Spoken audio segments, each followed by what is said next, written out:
2025 সনের পঞ্চায়েত ইলেকশনে মুখ্যমন্ত্রী হিমন্ত বিশ্ব শর্মার বিজেপি আর তার পার্টনাররা কংগ্রেসকে ইংরাজ করে দিয়েছে। 4/3 সিট নিয়েছে বিজেপির নেতৃত্বর এনডিএ। কংগ্রেস দেখি খালি হেরেই যাচ্ছে আর হেরেই যাচ্ছে। মোদি একটা কথা বলেছিল যে কংগ্রেস মুক্ত ভারত, সেই দিকে দেখি কংগ্রেস যাচ্ছে।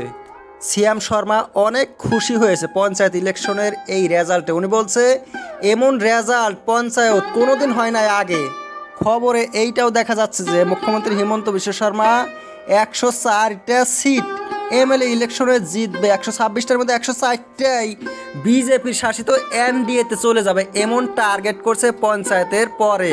পঞ্চায়েতে যে রেজাল্ট হয়েছে আরামসে 126টার মধ্যে কমপক্ষে 100টা পাবে হিমন্ত বিশ্ব শর্মা। কিন্তু তাই কি আর হয়? 1996 থেকে আসামে পঞ্চায়েত ইলেকশন হচ্ছে আর দেখা যাচ্ছে যে সরকার যে পক্ষে থাকে সেই পক্ষে যায় রেজাল্ট। প্রফুল্ল কুমার মহন্ত যখন মুখ্যমন্ত্রী ছিল পঞ্চায়েত ইলেকশন জিতেছিল এজিপি, কিন্তু প্রফুল্ল অ্যাসেম্বলি ইলেকশনে হেরে গিয়েছিল। 2001 থেকে 2016 পর্যন্ত 15 বছর ছিল তরুণ গগৈ মুখ্যমন্ত্রী, আর 3বার ইলেকশন হয়েছিল এই পিরিয়ডে, 3বারই জিতেছে কংগ্রেস। 2013 সনে তরুণ গগৈ জিতলো, কিন্তু 2016 সনে সে বিধানসভা ইলেকশনে বিজেপি জিতে গেল। কিভাবে?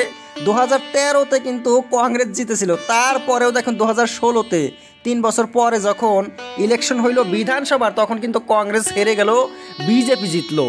শুধু পঞ্চায়েত আর বিধানসভায় নয়, যে কোনো 2টা ইলেকশনের মধ্যে একটার সাথে আরেকটার সম্পর্ক থাকে না।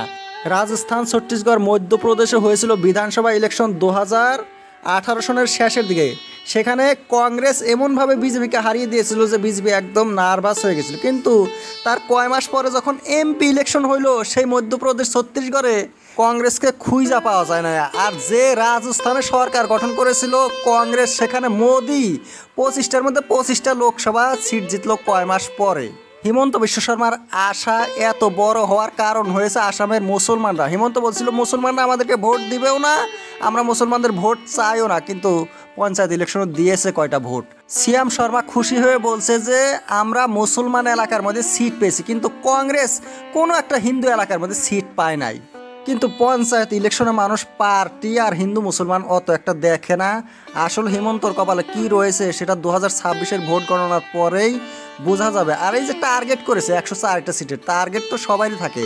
TMC, BJP, AGP, UDF, BPF, রাইজের দল, সবার টার্গেট যদি যোগ করা যায় আসামের সিট হতে হবে কমপক্ষে 500, কিন্তু সে জায়গায় সিট রয়েছে মাত্র 126টা। তাহলে আশা কোথায় থেকে পূরণ হবে? আশা তো সবারই থাকে, কিন্তু হিমন্তটা ডিক্লেয়ার হয়েছে, বাকি কয়টা ডিক্লেয়ার হয় নাই, কারণ হিমন্ত জিতেছে পঞ্চায়েত ইলেকশনে।